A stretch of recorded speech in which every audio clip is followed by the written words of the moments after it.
So you're thinking about selling your home in 2022. Here are 3 mistakes that we want you to avoid.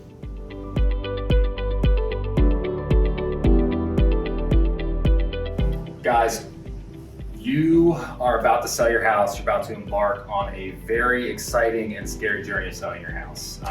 Darius and I talk often about how we think it's kind of funny that people will get inspections on their automobiles every year, but yet we don't get inspections on our houses. So a mistake that we see our sellers making is, we like to talk to them about doing a pre-list home inspection. You should not avoid doing that. It allows you to find out what's going on with your house, because it's pretty easy for you to overlook some of the blemishes in your own home. Walking by that stuff that you see every single day that you might take for granted, a buyer may use that as a point of negotiating whenever trying to purchase your property. Plus, it does allow you to disclose any of the things going on in your house, and you can address those issues right from the door. And it's going to probably make for a pretty easy sale whenever you're able to give all the information right up front. And also for those things that happen after you close. So you sold your home, the buyer, because that's what the market is, the buyer didn't get a home inspection. Well, they still can come after you if there wasn't anything on the seller disclosure about something that they thought that you may or may not have known about, right? So we live in a very litigious. There you go. Big words. Yeah, I know, right? We live in that type of society right now where people are suing people over everything. So why not go ahead and protect yourself by getting that pre-list home inspection?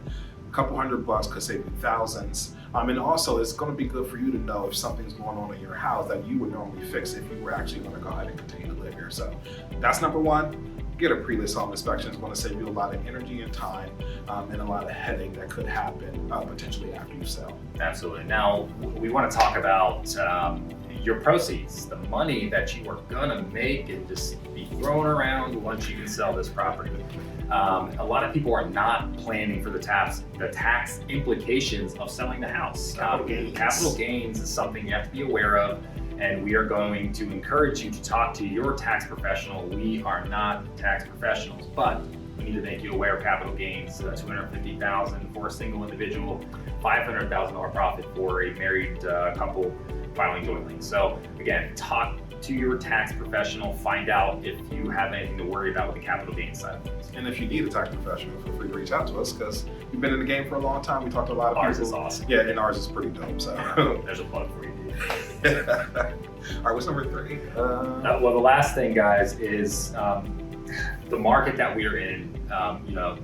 You want to have a proper expectation of what's going on in the market. There's a very good chance you're going to have several people that have eyes on your property. Supply and demand rules are always going to kick in here.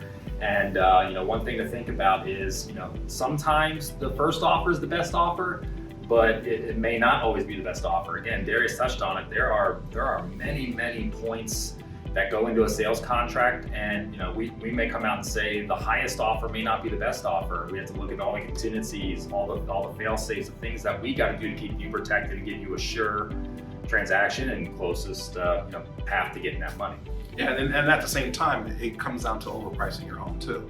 We know that we're in a very hot market. When we're pulling comps, looking at what we think the home's going to sell for, we're kind of taking into consideration what the home's going to appraise for. Not everyone's going to sit up here and buy homes cash. Now, we are seeing more cash offers over this past year, and we're expecting that to continue, but it's not a guarantee that you're going to get a cash offer. Mm-hmm. Pricing your home the correct way from the beginning is going to save you time, energy, and effort. When we're priced right, we're going to see multiple offers. We're going to see a lot of people coming to your home. If we're overpriced, we're not.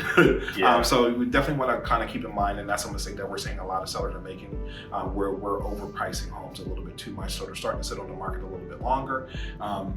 Look at that first offer, look at all offers that come through, but you want to go ahead and make sure that you make a decision and keep in mind everything. Like, we want you to make sure that you net the highest amount of money possible, but we also want to make sure that those terms are right too. So if you're getting some strange loan where you might get a little bit more money, but there's a whole lot of contingencies and ways for people to back out of the deal to fall through, it's that time decay. It's losing money because of the amount of time, and he's laughing because I said time decay. Well, and time is of the essence in our business, and we're in a time now where if you sit on the market for 2 weeks, that's an eternity in some cases. So just be aware of what's going on in the market around you. And again, we gotta look at all the terms of an offer as it comes through, because time decay is a big thing. and we got to pay attention to that. Yeah. So there you have it. Those are 3 mistakes that sellers could make, and we want you to avoid. Absolutely. As always, please like, comment, and subscribe. If you're watching this on YouTube, make sure you subscribe to our channel. Hit that bell icon. Check out the next video with other sellers tips that should be coming up somewhere around here. You know how that goes. All right. Let's see you guys in 2 weeks. See y'all.